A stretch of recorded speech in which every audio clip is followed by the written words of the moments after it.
நானும் சரி அந்த ராசா அவர்களும் சரி தொடர்ச்சியாக அந்த கூட்டங்களிலே நாங்கள் பங்கு பெற்றுக் கொண்டிருந்தோம். இந்த நேரத்தில் அந்த ராசா அவர்கள் குறித்தும் நான் பதிவு செய்ய வேண்டும்.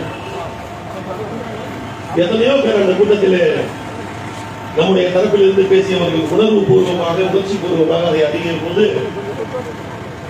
அந்த நாடாளுமன்ற கூட்டுக்குழுவில் அறிவுபூர்வமாக அணுகியவர், சட்டப்பூர்வமாக அணுகியவர் அந்த ராஜா அவர். நமக்காக அவர் எடுத்து வைத்த வாதங்கள் நாளை கோர்ட்டில் செல்லும் போது நான் சொல்வதன் உண்மை உங்களுக்கு தெரியும். நாளைக்கு நிச்சயமாக இந்த சட்டம் நிறைவேறிய பிறகு நீதிமன்றத்தை வேறு வழிகளை நாம் நம்பித்தான் குறைய வேண்டியிருக்கின்றது. செல்லக்கூடிய ஒரு சூழல் அமையும். அப்படி அமையும் போது அவர் எடுத்து வைத்த சட்டப்பிரிவுகள் உறுதுணையாக இருக்கும் என்பது அந்த நேரத்தில் நமக்கு தெரிய வரும். அப்படி நடைபெற்ற அந்த நாடாளுமன்ற கூட்டுக்குழு கூட்டத்தில் தொடர்ச்சியாக டெல்லியில் நடைபெற்ற கூட்டங்களிலும் சரி, பல்வேறு மாநிலங்களில் நடைபெற்ற கூட்டங்களிலும் சரி, 95% இந்த சட்டத்திற்கு எதிர்ப்பாக தான் பதிவாக தவிர ஆதரித்த பதிவானது 5% கூட இருக்காது.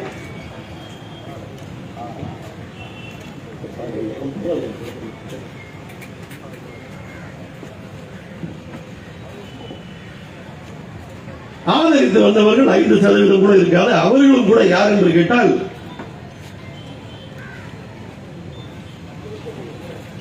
அவர்களால் அழைத்து வரப்பட்டவர்கள். RSS என்று பல்வேறு கிளை இயக்கங்கள் இருக்கும்.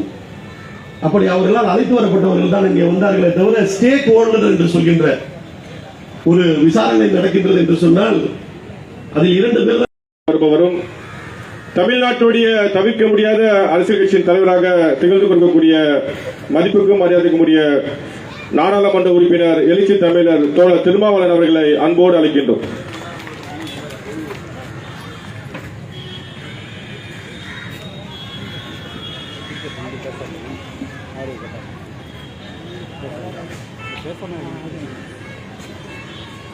மனிதநேய மக்கள் கட்சி சென்னை மாவட்டத்தின் சார்பில் ஒருங்கிணைக்கப்பட்டிருக்கிற இந்த மாபெரும் கண்டன ஆர்ப்பாட்டத்தை தலைமை வகித்து நெறிப்படுத்திக் கொண்டிருக்கிற தென் சென்னை மேற்கு மாவட்ட தலைவர் கோரி என்கிற அபூபக்கர் அவர்களே,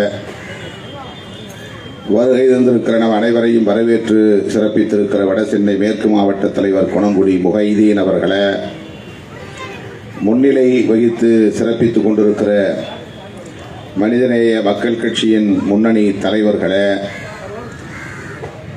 இந்த ஆர்ப்பாட்டத்தில் பங்கேற்று திராவிட முன்னேற்ற கழகத்தின் சார்பில் கண்டன உரை ஆற்றி அமர்ந்திருக்கிற நாடாளுமன்ற கூட்டுக்குழுவின் உறுப்பினர், திராவிட முன்னேற்ற கழகத்தின் அயலக அணி செயலாளர் அன்பு சகோதரர் MM அப்துல்லா அவர்களே, எனக்கு முன்னர் உங்களிடையே உணர்ச்சிகரமாக உரையாற்றி அமர்ந்திருக்கிற தமிழ்நாடு காங்கிரஸ் கமிட்டியின் தலைவர் சட்டமன்ற உறுப்பினர் செல்வ பெருந்தகை அவர்களே, இந்திய கம்யூனிஸ்ட் கட்சியின் மாநில செயலாளர் மதிப்பிற்குரிய அண்ணன் இரா முத்தரசன் அவர்களே,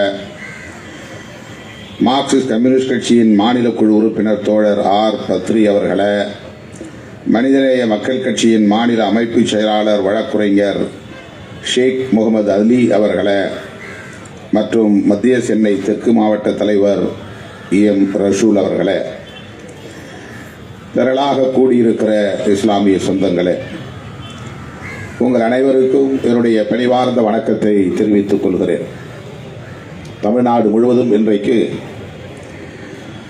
மனிதநேய மக்கள் கட்சியின் சார்பில் அனைத்து மாவட்டங்களிலும் இந்த கண்டன ஆர்ப்பாட்டம் நடைபெற்றுக் கொண்டிருக்கிறது.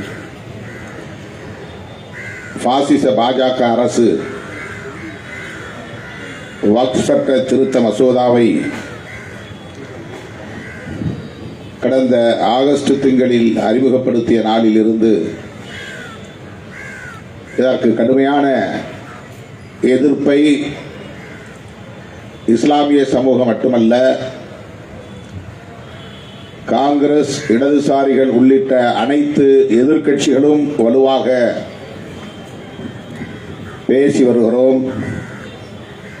மக்கள் மன்றத்திலும் நாடாளுமன்றத்திலும் எதிர்ப்புகளை பதிவு செய்து வருகிறோம்.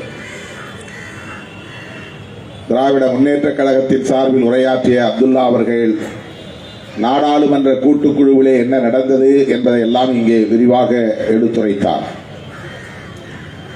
எதிர்க்கட்சி உறுப்பினர்கள் முன்வைத்த கருத்துக்களை முற்றாக அவர்கள் நிராகரித்து விட்டார்கள்.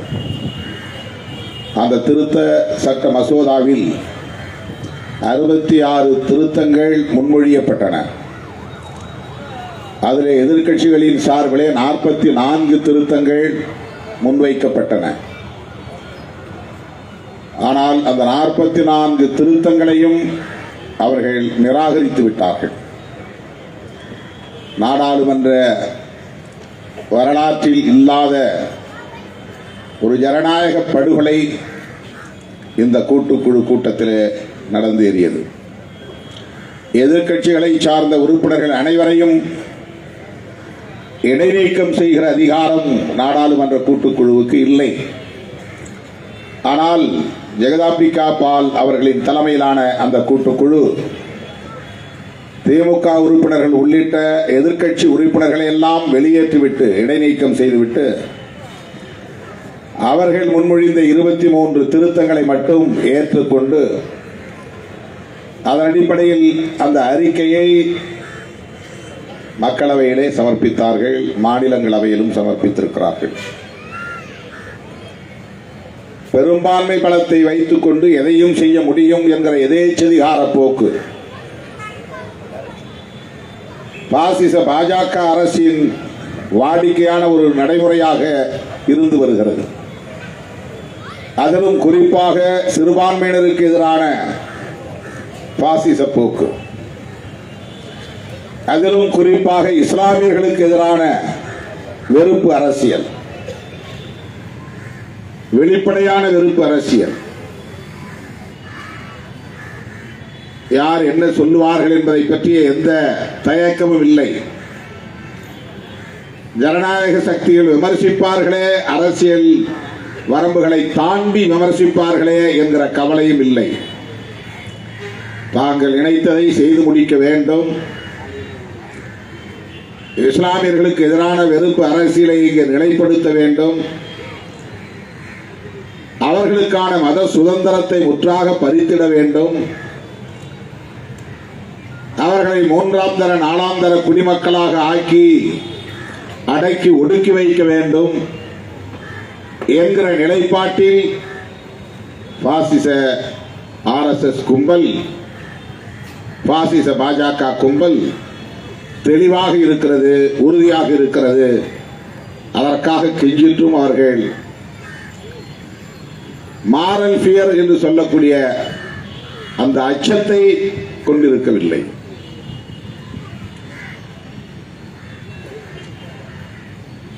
ஜனநாயகத்தின் மீதும் அவர்களுக்கு நம்பிக்கை இல்லை. எடுத்தேன் கவிழ்த்தேன் என்று எதேச்சதிகாரமான முறையிலே செயல்படுவதுதான் அவர்களின் அணுகுமுறைகளாக தொடர்ந்து நீடித்து வருவதை நாம் பார்க்கிறோம். குடியுரிமை திருத்த சட்டம்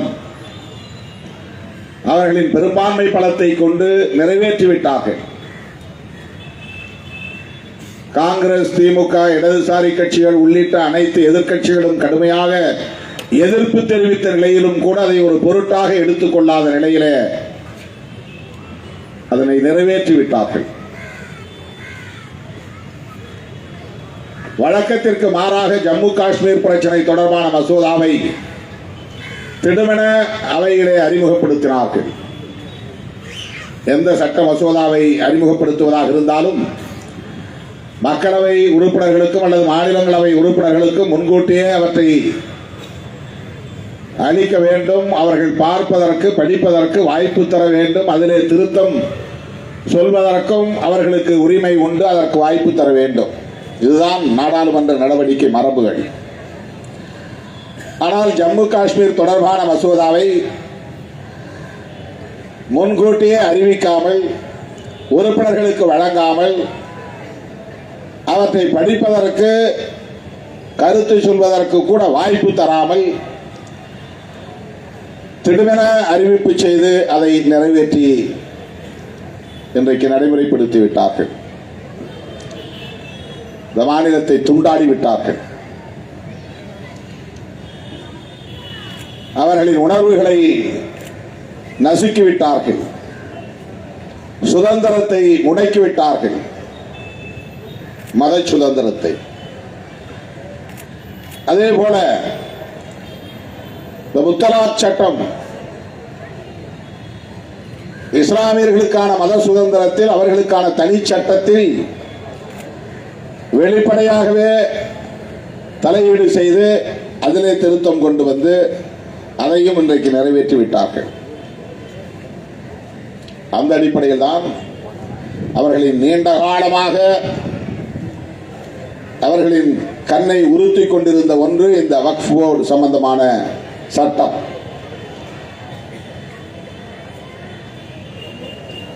வக்ஃப் சொத்து மீதான பார்வை,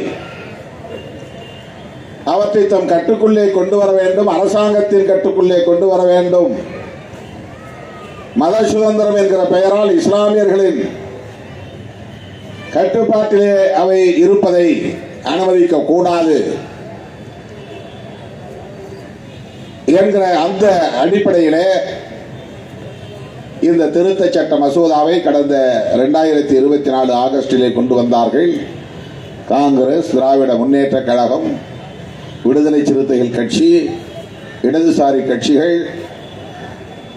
எல்லோரும் மிக கடுமையாக எதிர்ப்பு தெரிவித்தோம். அறிமுக நிலையிலேயே எதிர்ப்பு தெரிவித்தோம். அந்த எதிர்ப்பின் காரணமாகத்தான் வழக்கம் போல அது நாடாளுமன்ற கூட்டுக்குழுவுக்கு அனுப்பப்பட்டது. மாநிலங்களவையிலிருந்து சில உறுப்பினர்கள், மக்களவையிலிருந்து சில உறுப்பினர்களை கொண்ட ஒரு குழு அமைக்கப்பெற்று அந்த குழுவுக்கு ஒருவர் தலைமை பொறுப்பிலே நியமிக்க பெற்று அந்த மசோதா குறித்து விரிவாக அலசி ஆராயக்கூடிய ஒரு பணி அந்த குழுவுக்கு ஒப்படைக்கப்படும். அதுதான் நாடாளுமன்ற கூட்டுக்குழுவுடைய பணி. மக்களவையிலோ மாநிலங்களவையிலோ அதற்கென்று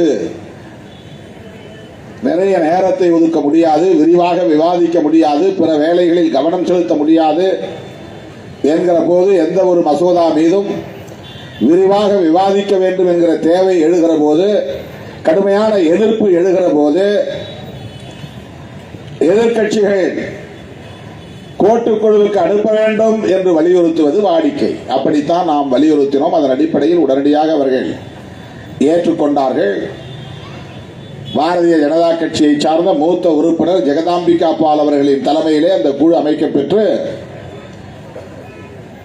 திமுக, காங்கிரஸ் உள்ளிட்ட இடதுசாரி கட்சிகள் உறுப்பினர்கள் உள்ளிட்ட பலரையும் கொண்ட குழு அமைக்கப்பெற்றது. ஆனால் என்ன பயன்?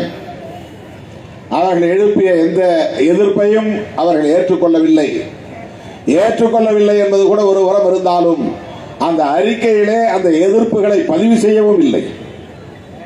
இதுவரையில் நாடாளுமன்ற வரலாற்றிலேயே நிகழாத ஒரு பச்சை படுகொலை, ஜனநாயக படுகொலை அது. அதைத்தான் டிசன் நோட்ஸ் என்று இங்கே சொன்னார்கள். எதிர்கட்சி உறுப்பினர்கள் என்னென்ன எதிர்ப்புகளை தெரிவித்தார்கள், திருத்தம் வேண்டும் என்று வலியுறுத்தினார்கள் என்பதையெல்லாம் அவர்கள் ஏற்றுக்கொண்டாலும் ஏற்றுக்கொள்ளாவிட்டாலும் கூட அவை அப்படியே பதிவு செய்யப்பட வேண்டும். அந்த அறிக்கையில் இடம்பெற்றிருக்க வேண்டும். நிராகரிப்பது வேறு, அந்த குழு அதை ஏற்றுக்கொள்ளவில்லை என்பது வேறு. ஆனால் என்னென்ன எதிர்ப்புகள் எழுப்ப பெற்றன, மாற்று கருத்துக்கள் சொல்ல பெற்றன, எது வேண்டாம் எது வேண்டும் என்று சொல்லப்பட்டன என்பவை அதிலே பதிவு செய்யப்பட வேண்டும். ஏனென்றால் அவையெல்லாம் வரலாற்று ஆவணங்கள். பின்னாளில் அதை எடுத்து ஆய்வு செய்ய விரும்புகிறவர்களுக்கு அவையெல்லாம் தெரிய வேண்டும். இப்படியெல்லாம் எதிர்ப்புகள் எழுந்தன என்பது பின்னாளில் வருகிற தலைமுறையினருக்கு தெரிய வேண்டும். ஆனால் அவற்றை எல்லாம் அந்த அறிக்கையிலே பதிவு செய்யாமலேயே தாக்கல் செய்து வருகிற 10ஆம் தேதி மார்ச் கூடவிருக்கிற 2வது அமர்விலே, பட்ஜெட் கூட்டத்தொடரின் 2வது அமர்விலே மீண்டும் அந்த மசோதாவை நிறைவேற்றப் போகிறார்கள். வக்ஃபு என்றால் இறை சொத்து என்று பொருள். ஒருவன் தன்னுடைய சொத்தை வக்ஃப் போர்டில் எழுதி வைக்கிறான் என்றால் அந்த சொத்து அரசுக்குரியதல்ல, தனியாருக்குரியதல்ல, அது இறைவனுக்குரியது என்று பொருள். இது ப்ராப்பர்ட்டிஸ் ஆஃப் காட் என்று சொல்வார்கள். அதை வேறு யாரும் உரிமைக்கு வர முடியாது. அது மதம் தொடர்பான பணிகளுக்கு பயன்படுத்தப்பட வேண்டும். யாரும் அதை ஆக்கிரமிப்பு செய்யக்கூடாது. அரசாங்கமும் அதை தனக்கானதாக எடுத்துக்கொள்ள முடியாது, பயன்படுத்த முடியாது, வேறு காரணங்களுக்கு பயன்படுத்த முடியாது. இஸ்லாம் தொடர்பான மத அடிப்படையிலான தேவைகளுக்கு அதை பயன்படுத்தலாம், வேறு காரணங்களுக்கு பயன்படுத்தக்கூடாது. இந்த சுதந்திரத்தில் தலையிடுகிறார்கள். முஸ்லிம் அல்லாத உறுப்பினர்களை கூடுதலாக நியமிக்க இந்த சட்ட மசோதா இடம் தருகிறது. தேசிய அளவிலான கவுன்சில், ஆல் இந்தியா அளவிலான கவுன்சில், வக்ஃப் ப்ராப்பர்ட்டிஸ் கவுன்சில், அதில் 10க்கும் மேற்பட்ட உறுப்பினர்களை அரசு நான் முஸ்லிம்ஸ், இஸ்லாமியர் அல்லாதவர்களை நியமிக்க இந்த சட்டம் இடம் தருகிறது. மாநில அளவிலான வக்ஃப் போர்டு அதில் குறைந்தது 2 பேரை இஸ்லாமிய அல்லாதவர்களை நியமிப்பதற்கான அதிகாரத்தை தருகிறது, உரிமையை தருகிறது.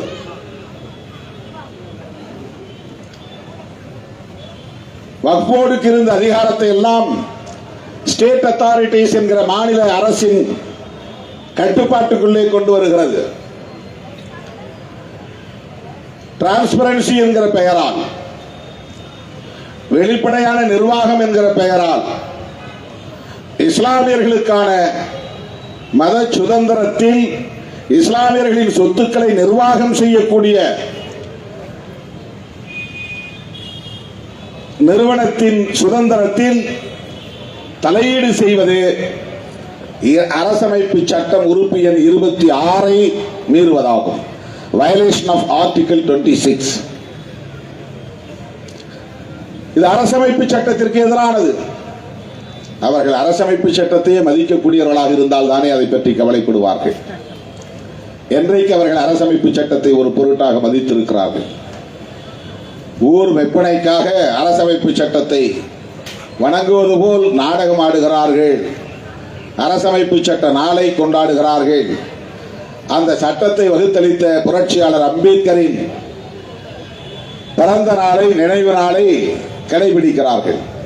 இவையெல்லாம் மக்களை ஏய்ப்பதற்கான ஒரு நாடகமே தவிர அவர் வகுத்தளித்த அரசமைப்பு சட்டத்தை அவர்கள் ஒருபோதும் மதித்ததில்லை. இப்படிப்பட்ட இந்த நடவடிக்கை என்பது இது இஸ்லாமியர்களுக்கு மட்டுமே எதிரானது என்று நாம் கருதிவிடக் கூடாது. பாரதிய ஜனதா மற்றும் RSS கும்பலின் இந்த பாசிச போக்கு நாட்டுக்கு ஆபத்து, ஜனநாயகத்திற்கு ஆபத்து, அரசமைப்பு சட்டத்திற்கு ஆபத்து. ஆகவேதான் நாம் எல்லோரும் இங்கே ஒரே மேடையில் இருக்கிறோம். ஒரே தேசம், ஒரே கலாச்சாரம் என்பது இந்த நாடு ஒற்றுமையாக ஒரே நாடாக இருக்க வேண்டும் என்கிற ஒரு மாயையை உருவாக்குகிற ஒரு பொய்யான முழக்கம் அது. ஒரே கலாச்சாரம் என்றால் ஒரே மதம் என்று பொருள். ஒரே மதம் என்றால் அவர்களின் பார்வையில் எது மதம்? அப்படி என்றால் பிற மதங்களை அவர்கள் அழித்தொழிக்க திட்டமிடுகிறார்கள். பிற மதங்களின் சுதந்திரத்தை அழித்தொழிக்க திட்டமிடுகிறார்கள். பிற மதங்களின் கலாச்சாரத்தை அழித்தொழிக்க திட்டமிடுகிறார்கள். மிகவும் ஆபத்தான ஒரு கொள்கை நிலைப்பாடு. அந்த அடிப்படையில் தான் ஒரே தேசம், ஒரே மொழி என்கிற நிலையை உருவாக்க முயற்சிக்கிறார்கள். ஏதோ 3வது மொழி இந்தி கற்றுக்கொண்டால் நல்லது என்கிற அடிப்படையிலே வாதம் செய்கிறார்கள். இந்தி கற்றுக்கொண்டவர்கள் அனைவருக்கும் வேலை வாய்ப்பு கிடைத்துவிடும் என்பதை போல ஒரு தோற்றத்தை உருவாக்குகிறார்கள். இந்தியை தாய்மொழியாக கொண்டவர்கள் வேலை வாய்ப்பு தேடி தமிழ்நாட்டுக்கு வந்து கொண்டிருக்கிறார்கள். இதுதான் யதார்த்தமான நிலை. அவர்களின் நோக்கம் எதிர்காலத்தில் ஒட்டுமொத்த இந்தியா இந்தியை மட்டுமே பேசுகிற ஒரு தேசமாக மாற வேண்டும். அதுதான் அவர்களின் நோக்கம். எதிர்காலத்தில் இந்தியாவில் இந்து மதம் மட்டுமே ஒரே மதத்தை கொண்ட ஒரு தேசமாக இருக்க வேண்டும். அதுதான் அவர்களின் நோக்கம். ஒரே கலாச்சாரத்தை கொண்ட தேசமாக இது இருக்க வேண்டும். அதுதான் அவர்களின் நோக்கம். மதம் சார்ந்த தேசமாக இந்த தேசத்தை அறிவிக்க வேண்டும். அதுதான் அவர்களின் இறுதி லட்சியம். அப்படிப்பட்ட அந்த நோக்கோடு அவர்கள் செயல்படுவது என்பது பாசிசத்தின் வெளிப்பாடு. ஆகவே இந்த பாசிச போக்கை நாம் ஒன்று கூடி ஒருங்கிணைந்து தேசிய அளவில் ஒருங்கிணைந்து எதிர்க்க வேண்டும், களமாட வேண்டும். காங்கிரஸ், திராவிட முன்னேற்ற கழகம் ஆகிய தோழமை கட்சிகள், இடதுசாரிகள், தமிழ்நாட்டில் உள்ள பிற தோழமை கட்சிகள் அனைவருமே இதில் நாம் தெளிவாக இருக்கிறோம், உறுதியாக இருக்கிறோம். விடுதலை சிறுத்தைகளும் இந்த களத்தில் உங்களோடு இருக்கிறோம் என்பதை சொல்லி வாய்ப்புக்கு நன்றி கூறி முடிக்கிறேன். நன்றி, வணக்கம்.